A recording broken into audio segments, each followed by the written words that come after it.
vlog na naman natin ngayong umaga mga karode natin. So sa ngayon mga karode natin, tumatakbo na kami.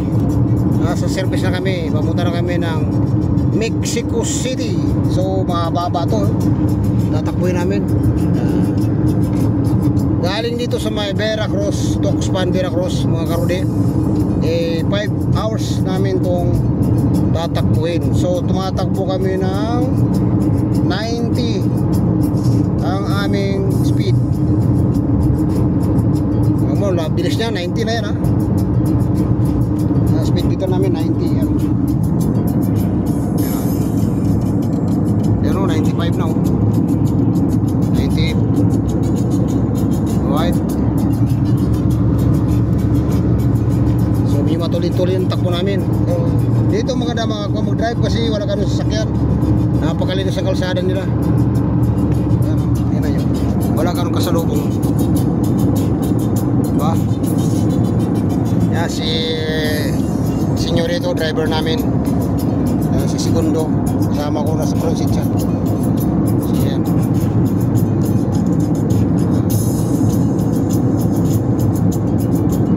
Alright.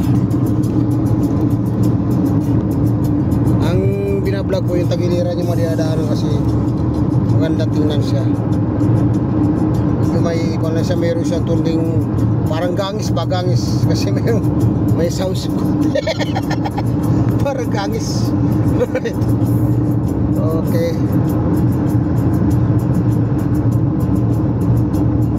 Wow, ganda. Mexico City, Tuxpan. Kasi kung nagkuhan kami domestic, mahirapan kapag mag-domestic kami kasi pag gusto nyo domestic ka rito sa Mexico, dito sa Veracruz, kaunti lang dito ang allowed ng kanila bagahe. 25 kilos lang yata ang binibigyan nilang allowed sa bagahe. Marami kaming bagahe kaya nag-director na kami ng Mexico City, by car na kami. So mas maganda, right? So kaya sa mga uuwi dyan, ganun ang gagawin nyo, direct na kayo ng Mexico City by car. Do not local domestic because you know the bag is only 25 kilos allowed, right? Alright. So si Limpiado Calzada, Senyorito, Limpiado Calzada. Ang ganda sir, no?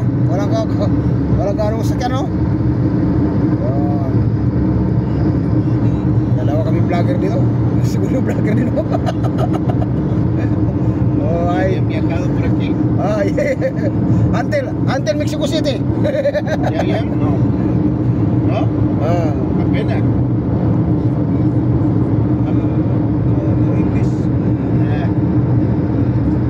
Okay. May makanabaw pa, may mga baka pa rito, dahil bakaw. Ay, tupa. Parang tupa. Alright, sus, kaganda talaga ng tanawin ng sus. Oh. So mamaya ulit tayo, baka mapuno yung aking kwan. Mamaya na ulit. Pag-vlog na naman natin ngayong umaga mga karode natin. So sa ngayon mga karode natin, tumatakbo na kami. Sa service na kami, papunta na kami ng Mexico City. So mababa to, tatakbuhin namin. Galing dito sa may Veracruz, Tuxpan, Veracruz mga karode. 5 hours namin tong tatakbuhin. So tumatakbo kami ng 90 ang aming speed. Bilis niya, 90 na yan ha. Speed dito namin 90 yan. Yan o, 95 na o. 98. Alright. So may matuloy-tuloy yung takbo namin. So dito maganda mag-drive kasi wala ka rin sasakyan. Napakalinis ang kalsada nila. Yan na yun. Wala ka rin kasalubong. Diba? Yan si Senyorito, driver namin. Si Segundo, kasama ko na sa front seat siya. So yan.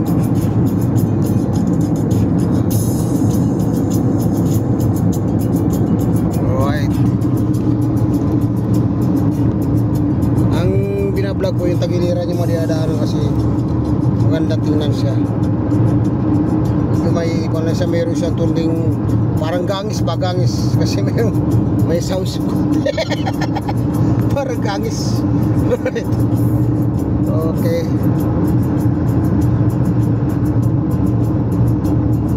Wow, ganda. Mexico City. Talks pa. Kasi kung nagkuhan kami domestic, mahirapan kapag mag-domestic kami kasi pag gusto nyo domestic ka rito sa Mexico, dito sa Veracruz, kaunti lang dito ang allowed ng kanila, bagahe. 25 kilos lang yata ang binibigyan nilang allowed sa bagahe. Marami kaming bagahe kaya nagdirekta na kami ng Mexico City, by car na kami.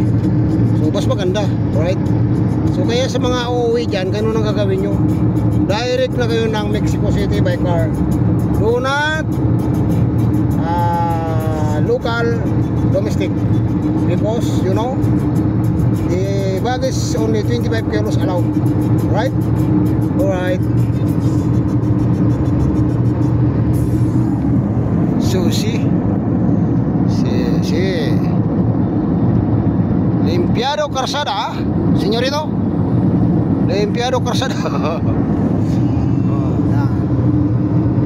Ang ganda sir, no? Walang anong sakyan, no? Dalawa kami vlogger dito. Siguro vlogger dito. Oh, ay. Viajado por aquí. Ay. Until Mexico City. ¿Ya? No. ¿No? Apenas.